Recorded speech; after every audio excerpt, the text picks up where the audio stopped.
Football is filled with legends. Some become household names, others become memes. Oh my god. Oh, hell no, man. What the man? And a few become myths. For me, one such myth is Hugo Sanchez. Hugo, nada, que eres un monstruo, porque se dice así mucho en España, eres un monstruo. This Mexican striker who always used to celebrate with somersaults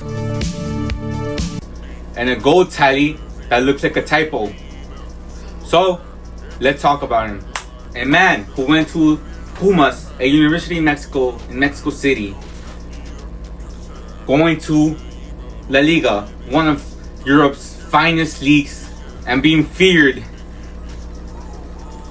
by many. But sadly, no one talks about him. No one seems to say, oh yeah, look, I'm just like Hugo Sanchez. Muchas partes del mundo hoy es fácil escuchar. ¿Quién es tu ídolo? Messi. ¿Quién es tu ídolo? Messi. ¿Quién es tu ídolo? Ahora, el ídolo de Messi, ¿quién es? Sadly, he doesn't have a famous name such like Diego Maradona. Siempre dije Diego para mí fue. But let's talk about it. Hugo Sanchez was born in Mexico City in 1958. His dad, a footballer. His sister, a gymnast. The flips, the agility, the finesse shots. It pretty much came from growing alongside his sister, a gymnast. He was basically an acrobat. While most kids were kicking cans in the streets of Mexico, dreaming to become a soccer player, Hugo Sanchez was there, learning how to land, and being next to his sister, doing acrobatics. At 14, he joined the Pumas Academy, Pumas UNAM. It wasn't because he was it wasn't because he had connections or anything, even though yeah, his sister was a gymnast that was an acrobat. But no, he was there because he was that guy. Several times I've been on my knees plenty in this profession. And I've always... By 18, he was starting in the senior team, which in Mexico is really rare, especially back then too. Really? Especially back then. Because in Mexico, unlike Europe, kids don't just go and join a senior team. They have to be developed, and they join between the ages of 21 to 24, between that type of age. So that just shows how he is basically him, even in the old time. Every muscle in my body hurts. Shit, nigga, can you believe that? So after torching the Mexican defenders in Pumas, scoring 99 goals, he caught the eye of Europe. So that one European team was Atletico Madrid. He caught the eye of them. As you know right now, joining this European teams isn't like a red carpet type of moment. Back then, I'm not saying that right now there's no racism, but back then it was prevalent, especially if you're a Mexican and a brown person like me. What's up, fool? What you looking at, fool? What we do if I pull up to your block, fool? Back then, bro, they didn't really welcome Latin American players to join their teams. The media doubted him, the fans jeered him, and racism was there. But Hugo, being the guy he is, he didn't care, bro. He just didn't care. And it might be a hot take, but he isn't like freaking Vinny Jr., bro. He didn't start crying. I love Vinny, but he didn't start crying or doing none of that, bro. He was proving all these racist fans from Atletico, proving them wrong. By talking? Nope. By scoring goals for them. By showing how he's a freaking world star legend, world star footballer. In his 4th season stunts in Atletico Madrid, he scored 75 goals from kicks, volleys, one-touch freaking finishes.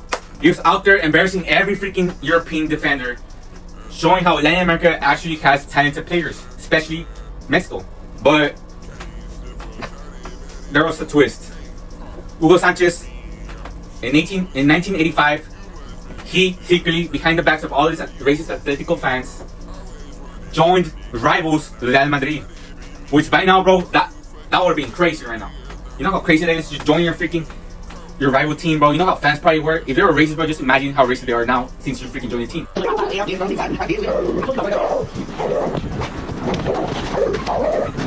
And he didn't just switch teams, bro. He switched the script. 208 goals in 282 matches for Real Madrid. He had 5 La Liga titles. straight Pichichi trophies. In the 1989-1990 season, he scored 38 goals in a season with what everyone can do nowadays, one touch finish. 38 goals, one touch. You know how crazy that is, bro? Not even Haaland, not even Neymar, not even Messi, none of them, bro. He is in, bro. I don't know why people never talk about him. Birthday, who would it be and what are you doing? I'll probably have to be Savannah James. Like, I'm gonna be able to call LeBron daddy. Like, expose him! When did y'all lose your bronzity? I lost my shit last year. Expose him! If he was a sea captain and he was in control of the Titanic, it would have never hit the iceberg. Expose him! So with all these freaking stunts in Europe he's doing right now, with all these stunts, you would think he will like win the Ballon d'Or, right? Like everyone right now, like Vinny Jr., he should have won it. He's South American. You probably think, oh yeah, he probably won the Ballon d'Or, right? No. Well, you're wrong. You're out, Mike. Back then, bro, Europe was clearly like, I must be straight up, they were racist, bro. Even more than they are right now. Right now they're just hiding it. Well, for the most part they are. Even though, you know what I'm saying, all the racist remarks. But whatever. He never had a chance, even though he scored like freaking. He never had the chance, even though he scored like freaking, like it was a job for him. Like nothing happened. Like it was normal for him. 208 goals in 252 matches. That's an insane freaking record. And he didn't win the Ballon d'Or, bro. Because guess what? He was freaking Mexican. That's literally why he didn't win this freaking Ballon d'Or. He's literally would have been better than Maradona. I'm calling it right now. This is a hot take. Hugo Sanchez is better than Maradona. Me getting ready to give out free knuckle sandwiches when my friend with absolutely zero ball knowledge decides to roast my team. He would have had at least 2 Ballon d'Ors right now. He would have had at least 2. But it wasn't until 1985 where everything changed and the Ballon d'Or could be given to any player in the world. Okay. Because back then it was on Europeans. So he didn't have a chance to get the freaking Ballon d'Or. You could score 208 goals for Real Madrid, 40 goals in the season for Real Madrid, win the league, win basically a golden boot, and just because you're not from Europe, you don't win it. Standards that are just like crazy, and to think that you didn't win a Ballon d'Or. It was basically rigged for him from the start, bro. This dude literally could be a legend, just like Pelé, Maradona, and all his players, bro. It was rigged for him because he was freaking Mexican, bro. Well, now, right now, let's talk about his international stats. So he's Mexican, and I'm gonna be honest, bro. He wasn't that good in Mexico. It's really complicated. I know this is a pretty good ratio between goals and appearances. It was 29 goals and 58 appearances. It's not really that good. Let's be honest. He didn't really show up in the national team. He really didn't win no trophies like the World Cup. There's a what-if moment though. If Mexico didn't get banned in the 1980 World Cup, they could have won it. Nobody knows, but that's a what-if. Because Hugo Sanchez at that freaking year, he was like outstanding, a freaking legendary player, a myth. So imagine if he and Mexico were a freaking pretty strong team back then too. Like in the 1980s, they're pretty strong team. So it's a what-if moment. They could have won it. You never know. Went into 3 World Cups. Went to the 1986 World Cup and the 1984 World Cup. There was no special moment, special occasion, nothing. It was just there. The Mexican team wasn't there. Injuries, coaching decisions, and there's bad timing. But he did have a really good stunt in Mexico when he reached the Copa America final in 1983. That was a really good occasion, but you know how freaking Copa America is. It's freaking rigged. If Mexico actually won that, the freaking CONMEBOL Federation will have a really bad hit right there, and the repetition will fall down. So it was a really rigged match. I'm gonna be honest, bro. Mexico should have won the match, but it was really rigged. So that's that, bro. Copa America are freaking CONMEBOL was one of the freaking corrupted federations of all the whole world, bro. Just like freaking CONCACAF, but like, you know, you feel me? All right, now let's go to the decline. So after the Real Madrid stunt, he hopped in various clubs in the 90s, from America to Rayo Vallecano to Vienna, and finally he went to FC Dallas. From the Bernabeu to barbecue tailgates and the Texas Heat. His final chapter wasn't really glorious, but it was basically sealed in. He was a legend either way. He retired at age 39 in 1997. But let's talk about the legacy. Hugo Sanchez didn't only just score goals. He redefined a Mexican striker. He made Europe change their minds about Mexican strikers and their players.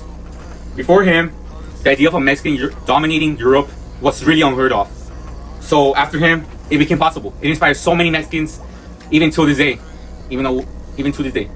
And he didn't do it quietly. He did it with flips, acrobatic stunts, and all that, all this flashy stuff. He faced racism, exclusion, and was dropped from the Ballon d'Or only because he was Mexican. Even though all that happened, He's still one of the best.